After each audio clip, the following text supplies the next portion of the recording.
Olá, meus irmãos, graça e paz, tudo bem?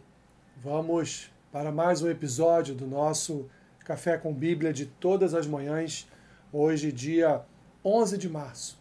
Faremos a leitura e também uma breve reflexão no texto que se encontra na segunda epístola de Paulo aos Coríntios, capítulo 9, do versículo 1 ao versículo 15, que diz assim: Ora, quanto à assistência a favor dos santos, é desnecessário escrever-vos, porque bem reconheço a vossa presteza, da qual me glorio junto aos macedônios, dizendo que a Acaia está preparada desde o ano passado, e o vosso zelo tem estimulado a muitíssimos. Contudo, enviei os irmãos, para que o nosso louvor a vosso respeito neste particular não se desminta, a fim de que, como venho dizendo, estivesseis preparados. Para que, caso alguns macedônios forem comigo e vos encontrem desapercebidos, não fiquemos nós envergonhados, para não dizer vós, quanto a esta confiança. Portanto, julguei conveniente recomendar aos irmãos que me precedessem entre vós e preparassem de antemão a vossa dádiva já anunciada, para que esteja pronta como expressão de generosidade e não de avareza. E isto afirmo: aquele que semeia pouco, pouco também ceifará. E o que semeia com fartura, com abundância também ceifará. Cada um contribua segundo tiver proposto no coração, não com tristeza ou por necessidade, porque Deus ama a quem dá com alegria. Deus pode fazer-vos abundar em toda graça, a fim de que, tendo sempre em tudo ampla suficiência, superabundeis em toda boa obra. Como está escrito: distribuiu aos pobres, a sua justiça permanece para sempre. Ora, aquele que dá semente ao que semeia e pão para alimento, também suprirá e aumentará a vossa sementeira e multiplicará os frutos da vossa justiça, enriquecendo-vos em tudo, para toda generosidade, a qual faz que, por nosso intermédio, sejam tributadas graças a Deus. Porque o serviço desta assistência não só supre a necessidade dos santos, mas também redunda em muitas graças a Deus, visto como, na prova desta ministração, glorificam a Deus pela obediência da vossa confissão quanto ao Evangelho de Cristo e pela liberalidade com que contribuís para eles e para todos, enquanto oram eles a vosso favor, com grande afeto, em virtude da superabundante graça de Deus que há em vós. Graças a Deus pelo seu dom inefável.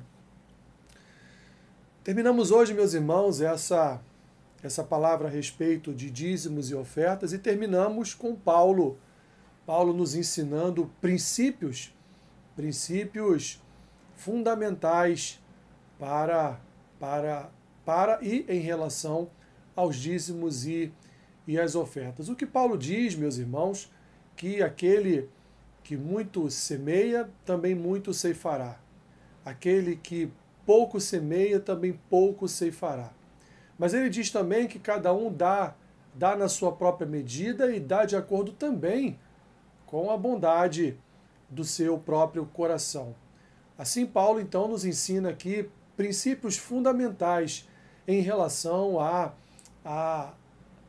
parte financeira, a nossa parte financeira, que nós dedicamos à casa do Senhor na forma de dízimo e na forma também de oferta. Paulo faz uma remissão novamente à igreja da Macedônia, ali a região da Acaia, onde eram muitas as ofertas, e ele então, nos primeiros versículos, até o versículo 5, ele explica como vai ser feita esta coleta, de que forma vai ser feita esta coleta, e ensina como fazer esta coleta. E do versículo 6 até o 15, ele então vai trazer um ensino de princípios aos coríntios, princípios concernentes às suas vidas financeiras.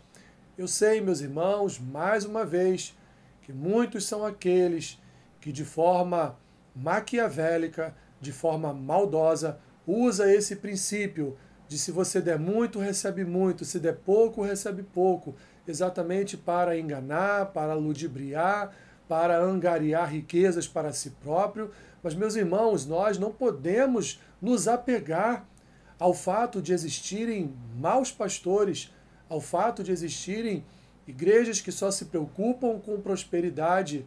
Nós não podemos nos apegar a esse fato porque, da mesma forma, existem advogados que são ruins. Você vai deixar de contratar um advogado para sua causa porque existem advogados ruins? Não. Existem médicos ruins também, mas você vai deixar de se consultar? Se você passar mal, você vai deixar de ir ao hospital porque, não, só existe médico ruim. Você vai deixar? Você vai deixar de procurar um contador para te ajudar, por exemplo, agora a fazer o seu imposto de renda? Porque, afinal de contas, são muitas as histórias que nós conhecemos a respeito de contadores desonestos. Mas são todos? Evidente que não, meus irmãos. Portanto, assim também não são todas as igrejas que agem desta forma. Não são todos os pastores que agem desta forma. Por isso a importância de você ser membro de uma igreja saudável, de você ser membro de uma igreja em que a palavra do Senhor é o foco, é o centro daquela igreja.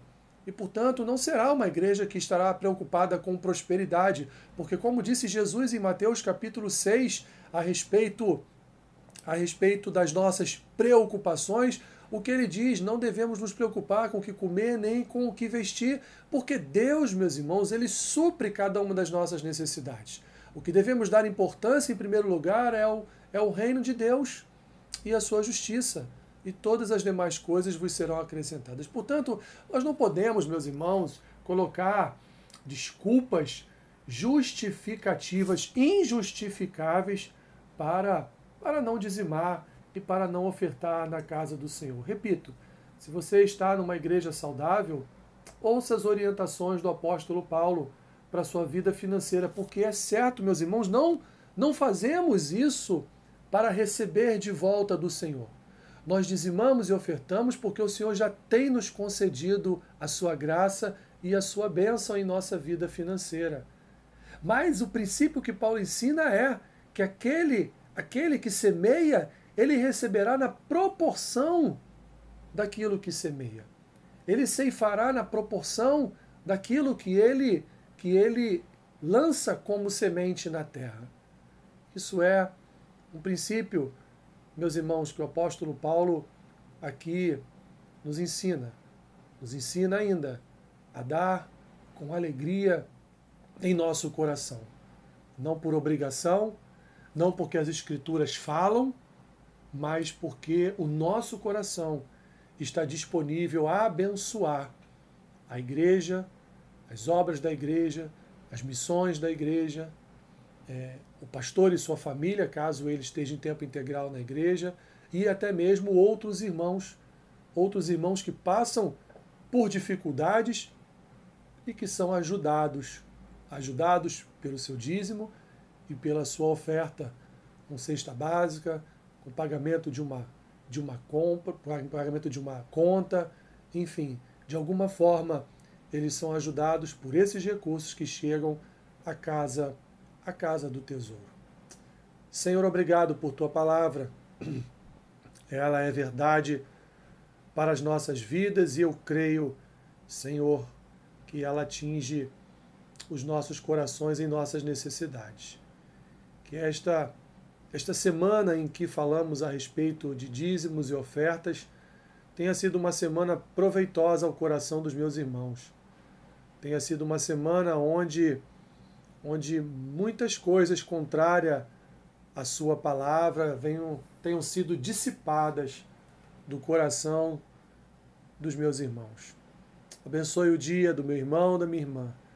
Seja com eles, Senhor. Que o Senhor, neste dia, venha suprir as necessidades de cada um deles. É o que eu te peço e a oração que eu faço. Em nome de Jesus. Amém.